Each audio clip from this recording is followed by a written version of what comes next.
What's up, everybody? Welcome back to the channel. This here is Legitical Response. We cover political news. We keep you up to date and keep you informed with everything that the government does, because the government does underhanded stuff, and we don't like it when the government does underhanded stuff, do we? No. So we want to know about it, so that's what I'm here for. I try to stay on top of this stuff. I try to keep, I try to stay informed so I can inform you guys. And, I'm trying to do my thing here, but we've been talking a lot about the economy, and, I apologize if this video is a little bit short. I had to work extra hours today. I had to get up early. I had to be to work for 5 this morning, and I didn't get off until 5, so I'm kind of rushing to get these videos done so I can go eat supper and freaking go lay down, because I'm kind of tired, to be honest with you. Man, glass is heavy, y'all. Glass is just it seems to be getting heavier and heavier. These units that we have to put in are I know, that's not what we're talking about. I'm sorry. Tangent news. I apologize. But let's get into the story right quick, because we're talking about the economy. Oh, Lord, here we go. We're going to get me freaking riled up. U.S. inflation edges up as Fed debates interest rate cuts. But, yep, hang on. Wait a minute. Will they?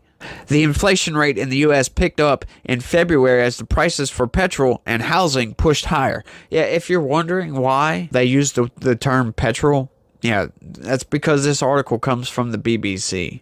It does a pretty good job of laying out what's going on with the economy. That's the main reason I'm covering it. So, yeah, you're thinking, well, why is the BBC covering the U.S. economy? But hey, it's a pretty good story. Let's go with it. The annual rate, which measures the pace of price increases, was 3.2% in February, up from 3.1% in January, the Labor Department said. Airfare, car insurance, and clothing were among the items driving the increase over the month. Grocery prices, while have jumped in recent years, fueling public discontent, were unchanged. Duh. They've been unchanged for a while, because they freaking skyrocketed through the roof with that damn 9.1% inflation, which is absolute BS. Yeah, that's a flat thing over everything, right? That doesn't account for groceries, right? Some groceries went up 200 and 300%. We know this because of the little, I don't know if you guys get on X a lot, but somebody did an experiment where they took all the stuff that Kevin McAllister bought. Let's see, what was the movie? Home Alone. I'm sorry. I had trouble recalling it there for a second. The movie Home Alone. Kevin McAllister buys some grocery items, right? It comes up to $19.82. Well, somebody said, well, let's do an experiment. Well, so they go to the grocery store and they buy the exact same items in 2022, right? And it comes out to $44 and some change. I forget what the exact change was. This was a few months ago, right? And then they did it again in late 2023. Now remember, in 2022, it was $44 and some change. In late 2023, those same exact grocery items were up $72 and some change. That's an insane increase over a year and a half, maybe? That's insane.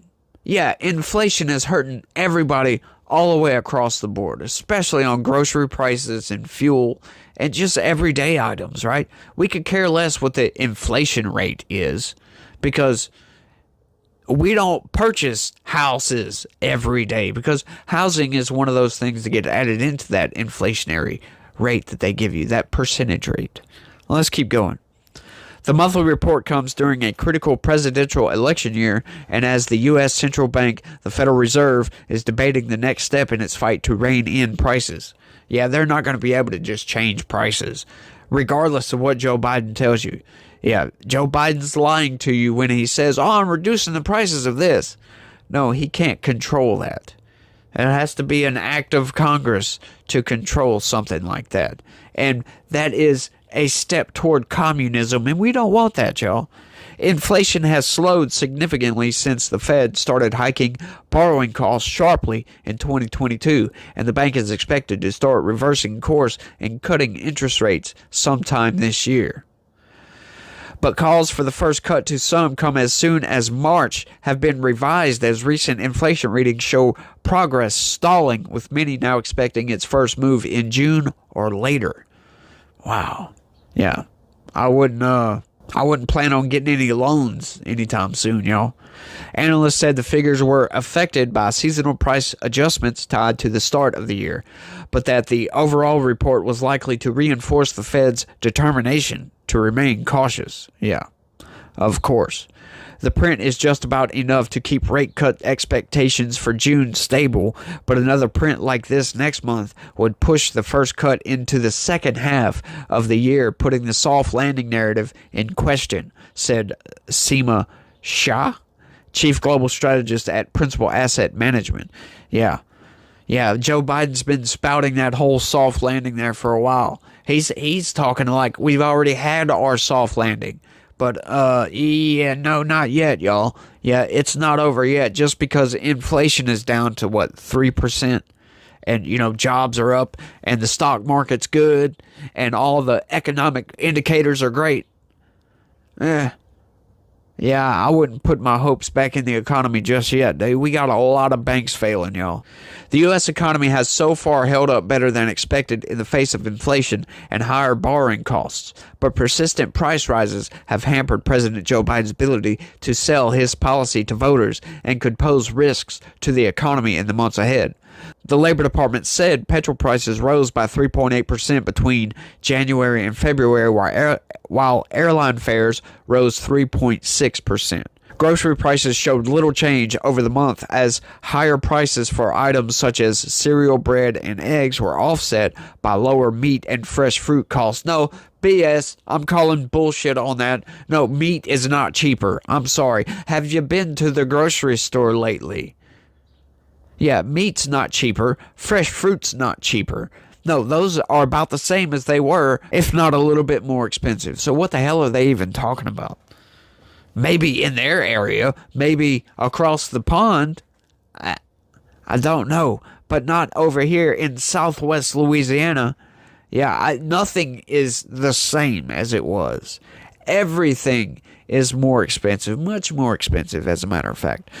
Overall grocery prices were 1% higher than a year earlier. Yeah, after being freaking 20% higher than a few months before that. That's what they're leaving out. Housing costs rose 0.4% over the month and 5.7% from February of 2023. Housing costs rose 5.7% since February. Housing plays a major role in the U.S. inflation calculations, amounting to roughly a third of the consumer price index. See what I told you? Yeah, I told you they factor in all kinds of stuff. So it's not just like stuff we buy every day that goes to that inflation rate number. That's why it makes it look better. They put housing costs in there. What? Anyway.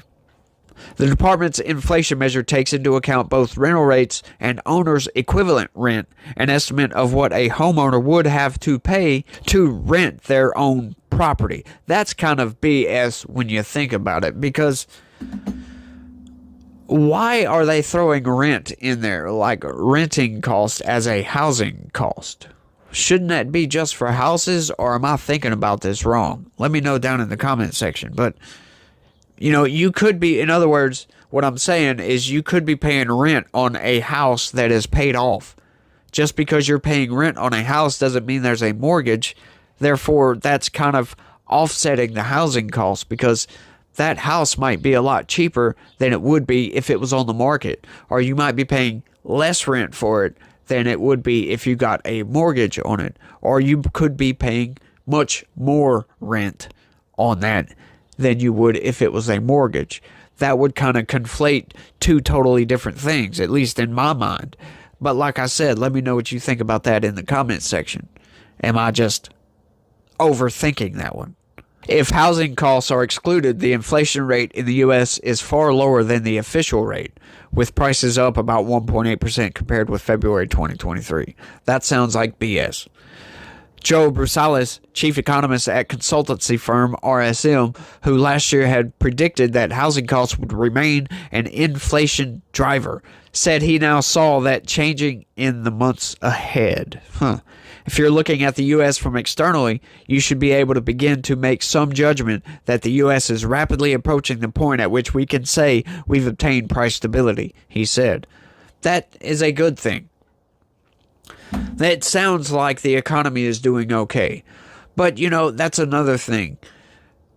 The economy might be doing fine, but everyday people like me, people like you, we're hurting pretty bad because we're having to pay a whole hell of a lot more for groceries. We're having to pay a whole hell of a lot more than we should for gasoline because of Joe Biden's attack of the oil industry. I want to cut oil and all this other BS.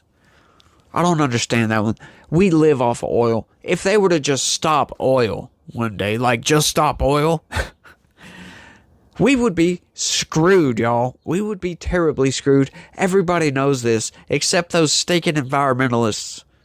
They don't seem to understand that everything runs off of oil, right? I mean, you could literally say that because if we just completely stopped using oil products, within a couple of days, I guess.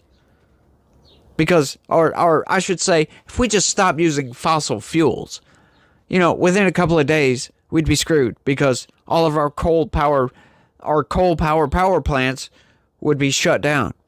We'd have no electricity unless we had solar panels. Then,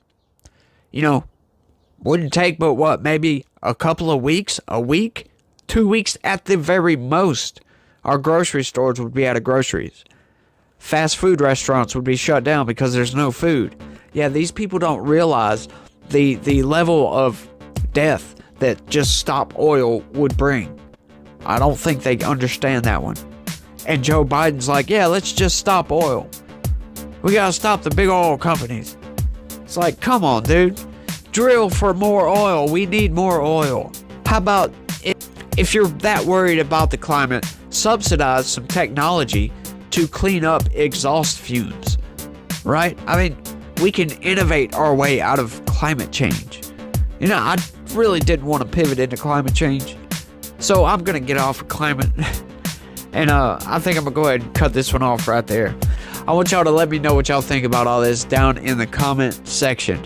Do y'all think that the economy is bouncing back like this article tends to tell us? Or does it still seem like we're kind of teetering on the brink and it could go either way?